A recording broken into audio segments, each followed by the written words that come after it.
Hello, my name is Tiara Comer, and I am here to, I'm currently enrolled in the African American Studies 3400, a course that highlights the African American community since World War II. Today's video that I'm creating is for our critical essay assignment, and it's just a critical response to the reading that we had to read, the Urban Renewal at the end of Black Culture in Charlottesville, Virginia, and Oral History on Vinegar Hill. So in today's video, I'm just going to kind of highlight the few questions that were given to us by Professor Hamilton, or by you, Professor Hamilton, if you're watching this, of course. And I'm just going to give my response to those questions. And then also I kind of put my own personal response or my personal analysis to it as well. And so that is what I'm just going to work through question by question. So the first question, how does the book connect to the study of African American communities? Well, starting off, Vinegar Hill became a home for African Americans after the issuing of the Emancipation Proclamation. We could see that, found that in the reading. And when this document was signed, it led to great migrations, and it brought several, black people and even minorities to certain areas just because they were looking for more opportunities, more job opportunities that'll be more beneficial to their children and themselves. And they were looking for these opportunities in mostly cities and towns. So they wanted, like I said, they wanted access to these opportunities. And so Vinegar Hill became one of those focal points for residential and social lives that was a product of that migration. So this pretty much became a new community for everyone to come together, the black community, of course. And since the book mainly connects to the study of African American communities within Vinegar Hill, then that based off of that information I just shared with you, it is clear to see that Vinegar Hill is an African American community, which goes to say that the book is connected to the studying of African American studies just because it talks about an African American community, and that's the connection right there. So moving on, we have the question, how does the author define and locate these communities? So the author defines and locates the communities as having a low income but a lot of community support.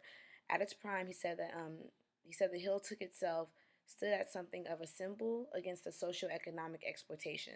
So they were tired of being exploited and tired of being looked at in just a negative light. So therefore, the community kind of became the symbol of them challenging that. The community was just tired of being mistreated in the American economy. So they wanted to build one, a strong one for themselves. At one point, he talks about how a woman who owned a beauty parlor, she just made barely enough to provide for her and her son. However, she did have the complete support of the community by a lot of them making sure they only, when they needed their hair done, going to her beauty parlor versus going outside of the community. So where there again, you see they're trying to help and build the community that they're already existing in. Just kind of like helping a neighbor helping a neighbor.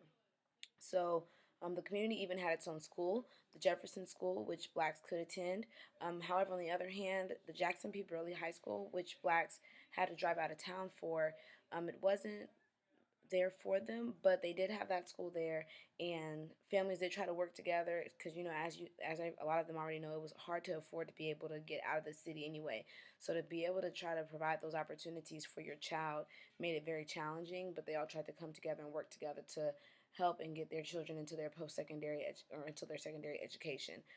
Um, with that being said, during this period of time, blacks could not get an education in schools where there was more funding, just because we did have Brown versus education on our side, but at this time it just wasn't working that way, and so a lot of students, they were unable to get the services that they needed, and they had to go to schools that weren't given as much money, meaning they didn't have the best textbooks or the best lessons or the best materials to help them get a better education. So they had to work with what they had. But by them building the one school, like for example, the Jefferson School, that allowed more educational opportunities for the youth and more job opportunities for the adults. On page 17, Raymond Bell, the first black person ever appointed to the Charlottesville School Board, he talks about his experience with getting an education. And he goes into more detail about how it was so challenging to get to a different school that was outside of the community. So with one of the schools at least being there, it made it a lot more better for them. Moving on to question number 3. Is the book referring to material or symbolic communities? So I would like to start off answering this question with a quote I saw on page 13 of the book. Any person or groups of persons who labor over a generation or generations and develop whatever they can develop by the sweat of their own brow may not be able to build castles, and more often than not, they aren't.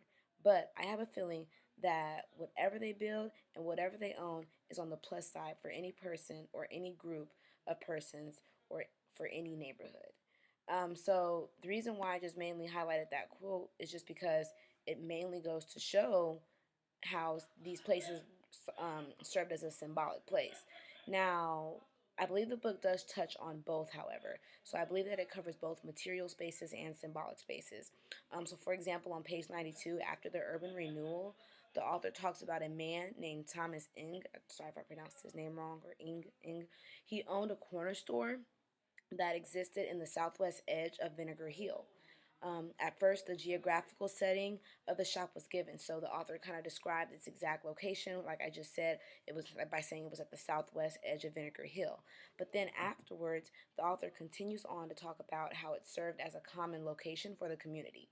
So, with that being said, all of these experiences whereas if it may have just been hanging out with your friends in front of this corner store, or with this store being, having your daughter run down to this corner store and that being a family memory for you, it becomes a symbolic space. So now the corner store serves till today, according to what the reading was saying, the corner store now serves as a historical building, so you can go back there now and see this corner store. So that just goes to show how important that location was to the community.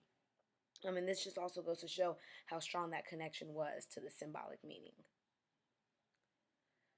So, the fourth question, how does this book help you understand the study of Black communities?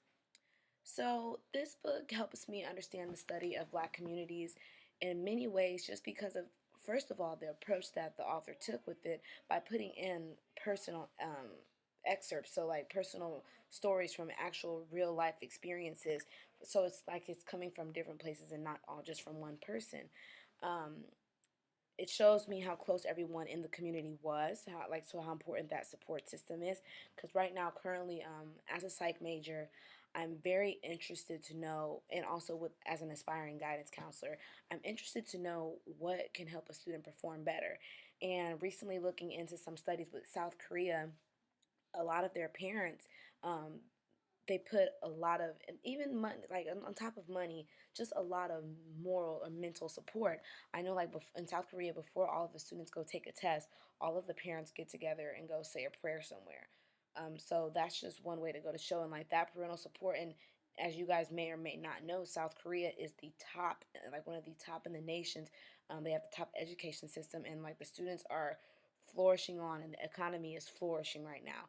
And so, with reading into that and knowing how successful um, a student can be with just having that parental support, it I really get a really good interest out of looking at to how different communities support each other. So going back to answering the question, everyone seemed to know everyone based off of the quotes that I did read from different people. Black businesses were really all they had. So because they couldn't find jobs anywhere else, that gave them fair treatment. On page 31, it even says that most of the residents were eager to help one another. So it's not as if it's something that everybody felt like they were forced to do, but it was something that they were willing to do, just because they're probably like, valuing that golden rule. Treat others the way you want to be treated. So help others the way you want to be helped, and that way everybody can come together and get more done instead of trying to work against each other. So I think it is very important to realize that one important component of a community is building a sense of togetherness, especially in times of crisis. And with the urban renewal happening, the community strength is what helped them get through a situation. Everyone could relate to one another, and it forced everyone to become like a big family. So, this book also helped me understand how mistreated the community was.